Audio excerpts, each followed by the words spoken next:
భారత రాజ్యాంగ నిర్మాత డాక్టర్ బాబాసాహెబ్ అంబేద్కర్ పైన పార్లమెంటు సాక్షిగా హోంశాఖ మంత్రి అమిత్ షా చేసిన అనుచిత వ్యాఖ్యలను నిరసిస్తూ అన్నమయ్య జిల్లా కలెక్టరేట్ వద్ద వామపక్షాల ఆధ్వర్యంలో గిరిజన నాయకులు నిరసన చేపట్టారు. వెంటనే అమిత్ షాను బర్తరఫ్ చేయాలని నినాదాలు చేశారు. దేశ ప్రజలకు క్షమాపణ చెప్పాలని ఏపీ గిరిజన సమాఖ్య రాష్ట్ర ప్రధాన కార్యదర్శి బుక్కే విశ్వనాథ నాయక్ డిమాండ్ చేశారు.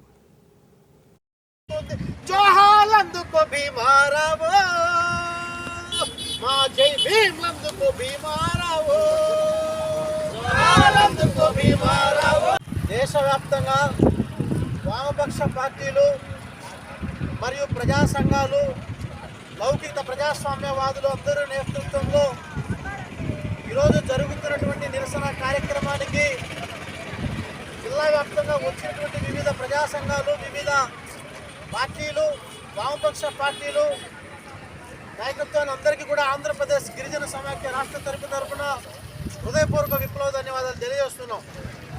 ఇటీవల కాలంలో పార్లమెంటు సాక్షిగా దేశ హోంమంత్రి నిజంగా అమిత్ షా రాజీనామా చేసి దేశ ప్రజలకు క్షమాపణ చెప్పి ఉండాలి. అంటే ఈ యొక్క దేశంలో భారత రాజ్యాంగం పట్ల ఈ యొక్క బీజేపీ, ఆర్ఎస్ఎస్